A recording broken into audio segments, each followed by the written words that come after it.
दोस्तों नमस्कार, पैसे की बात में आप सभी लोगों का स्वागत है। आज की इस वीडियो में हम लोग बात करने वाले हैं कि क्या इंडियन बैंक में सेंट्रल बैंक ऑफ इंडिया और बैंक ऑफ महाराष्ट्र को मर्ज करके क्या एग्रीकल्चर बैंक ऑफ इंडिया बनाया जा सकता है। क्या हमें एक एग्रीकल्चर बैंक की जरूरत है जो किसानों की हेल्प करे, और वर्ल्ड में कितने देशों के पास में एक स्पेशल एग्रीकल्चर बैंक है, और साथ में हम लोग ये भी जानेंगे कि क्यों एक एग्रीकल्चर बैंक ऑफ इंडिया बनना चाहिए। दोस्तों भारत सरकार का भी यही प्लान है कि हम अब बैंकों को एक स्पेशल सेक्टर में डिवाइड करें, जैसे एमएसएमई सेक्टर के लिए अलग बैंक, एग्रीकल्चर के लिए अलग बैंक, नॉर्मल हाउस होल्ड के लिए अलग बैंक। इस तरीके का बैंक बनाने का योजना भारत सरकार का भी है।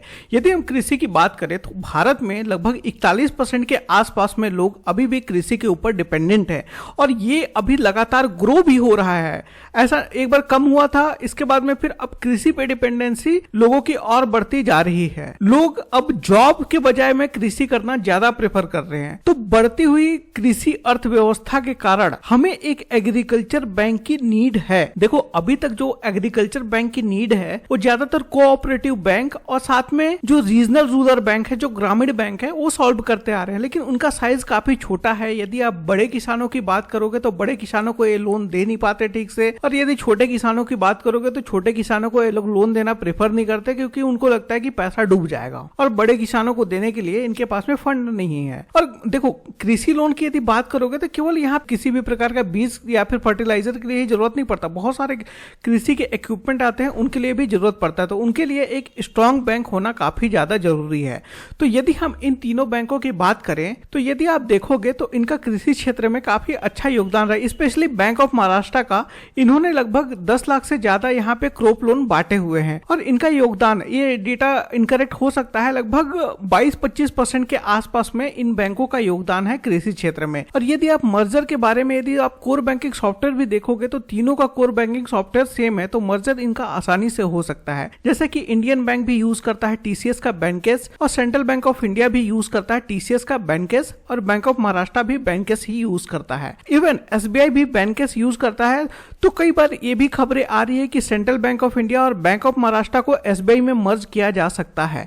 तो देखो एसबीआई ऑलरेडी एक बहुत बड़ा बैंक बन चुका है, तो इसके मर्जर से एसबीआई को बहुत ज्यादा कुछ फर्क नहीं पड़ेगा। लेकिन यदि इन तीनों बैंकों का मर्जर होता है तो एक एग्रीकल्चर बैंक ऑफ इंडिया बनाया जा सकता है, क्योंकि इन बैंकों का एग्रीकल्चर में होना थोड़ा सा मतलब ज्यादा सही रहेगा, क्योंकि ये बैंक ऑलरेडी एग्रीकल्चर में काम, जैसे सेंट्रल बैंक ऑफ इंडिया भी यदि आप देखोगे तो छत्तीसगढ़, मध्य प्रदेश, महाराष्ट्र वगैरह में काफी ज्यादा ये कृषि लोन बांटते हैं। यदि हम इनके ब्रांच वाइज रीच भी देखोगे तो इंडियन बैंक जो है वो साउथ साइड में पूरा फैला हुआ है, और इलाहाबाद के मर्जर होने से ये उत्तर प्रदेश में भी फैला है। जैसे आप देख सकते हो यहाँ पे तमिलनाडु में इसके सबसे ज्यादा ब्रांचेस हैं, आंध्र प्रदेश में है, देन केरल कर्नाटका में है, उत्तर प्रदेश बिहार में भी है, दिल्ली एनसीआर में भी है। इसके बाद में फिर सेंट्रल बैंक ऑफ इंडिया और बैंक ऑफ महाराष्ट्र को देखोगे तो सबसे ज्यादा महाराष्ट्र में फैला हुआ है। इसके बाद में फिर सेंट्रल बैंक ऑफ इंडिया यहाँ पे मध्य प्रदेश और छत्तीसगढ़ में फैला हुआ है, और मध्य प्रदेश और छत्तीसगढ़ में इसका ब्रांचेस काफी ज्यादा आपको देखने को मिलेगा। सेंट्रल बैंक का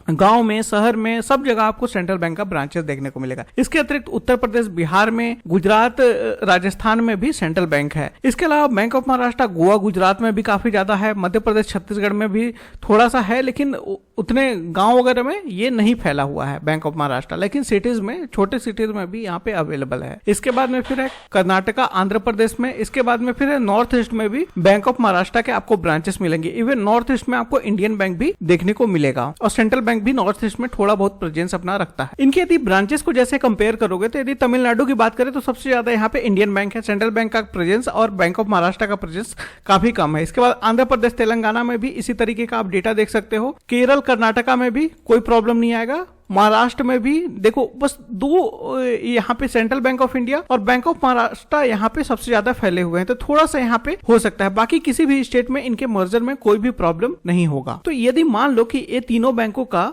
यदि मर्जर होता है तो ये कितना बड़ा बैंक बनेगा। देखो इंडियन बैंक का है लगभग टोटल एसेट्स है लगभग 8.73 लाख करोड़ के आसपास में, वहीं पे सेंट्रल बैंक का है 4.79 मतलब लगभग 5 लाख करोड़ के आसपास में है। वहीं आपका बैंक ऑफ महाराष्ट्र का टोटल एसेट्स है 3.69, मतलब लगभग वही 4 लाख करोड़ के आसपास में इसका टोटल एसेट्स है, और इसको आप 9 लाख मान सकते हो। और टोटल मिला के यदि कंबाइंड एसेट्स आप देखोगे तो ये लगभग 17.25 लाख करोड़ के आसपास में पहुंचेगा, और ये भारत का 5वां सबसे बड़ा बैंक बन जाएगा अभी के डेट में। अभी कोई भी मर्जर नहीं हुआ है तब के डेट में। SBI, HDFC और PNB और बैंक ऑफ बड़ौदा के बाद में ये 5वां सबसे बड़ा बैंक बन जाएगा। यदि हम एग्रीकल्चर बैंक का वर्ल्ड मैप देखें तो चाइना में agriculture bank of China presence है, पाकिस्तान में कुछ जरई बैंक करके है, गवर्नमेंट बैंक है, मतलब पाकिस्तान में भी है, बांग्लादेश में है, बांग्लादेश कृषि बैंक, लेकिन इंडिया में अभी तक नहीं है। इवन थाईलैंड में है, इंडोनेशिया में है, वियतनाम में है, साउथ कोरिया में है, जापान में है, ईरान में है, इजिप्ट में है, लगभग सभी देशों में यहाँ पे है। यदि आप अमेरिकन बैंक देखोगे तो अमेरिकन में भी मतलब छोटे छोटे बैंक है, वहां पे बड़ा बैंक कोई नहीं है, लेकिन वहां पे गवर्नमेंट का बहुत ज्यादा स्कीम चलते रहता है, तो उतना इन लोग को बैंक का जरूरत नहीं है। लेकिन फिर भी यहाँ पे कुछ स्टेट में है, जैसे एग्री फर्स्ट बैंक है, एग्रिल बैंक है, को बैंक है, इस टाइप के बैंक केवल एग्रीकल्चर में लैंडिंग यहाँ पे प्रोवाइड करते हैं।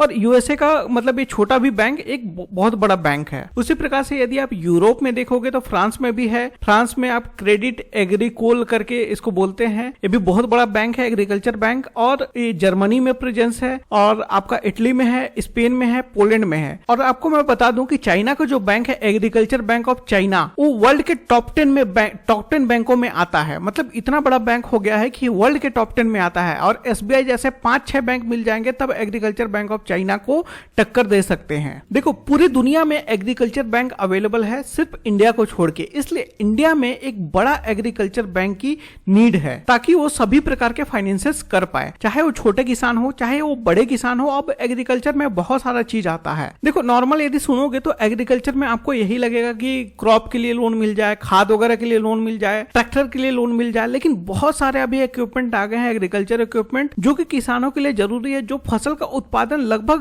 2 से 10 गुना कर देगा। लेकिन वही है कि कोई ऐसा बैंक नहीं है जो किसानों को डायरेक्ट सपोर्ट करे ये सब इक्विपमेंट वगैरह खरीदने में। इवन कई बड़े किसान उपयोग करते हैं, लेकिन फिर भी उनके लिए क्रेडिट फैसिलिटी अवेलेबल नहीं है। यदि आप प्रॉपर एक एग्रीकल्चर इक्विपमेंट मतलब एक बड़ा सेटअप आप चाहते हो एग्रीकल्चर इक्विपमेंट का, तो कम से कम आपको नहीं भी तो कम से कम 20 से 30 करोड़ के आसपास में लोन चाहिए। और एग्रीकल्चर में भी कई सारे चीज आते हैं, जैसे पशुपालन से लेके क्रॉप उगाना, ये सब कुछ एग्रीकल्चर में आता है। और क्रॉप उगाने के इतने सारे इक्विपमेंट आ गए हैं, इतने सारे इक्विपमेंट आ गए हैं जिसका आप इमेजिन भी नहीं कर सकते।